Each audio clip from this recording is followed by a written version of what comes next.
Hey everyone, welcome to Ben's Experience. In this video, I will show you how to top up your Namecheap account. But before that, I want to let you know that you can access my Namecheap course within my university for free. Inside this Namecheap course, you will learn how to get started with your Namecheap shared hosting, how to manage your website and email account, and also how to optimize your WordPress performance in Namecheap. Plus, you'll get access to my other available courses and also the upcoming ones.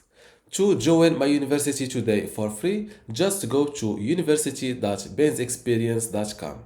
Link in the description. Without any further ado, let's see how to top up your Namecheap account.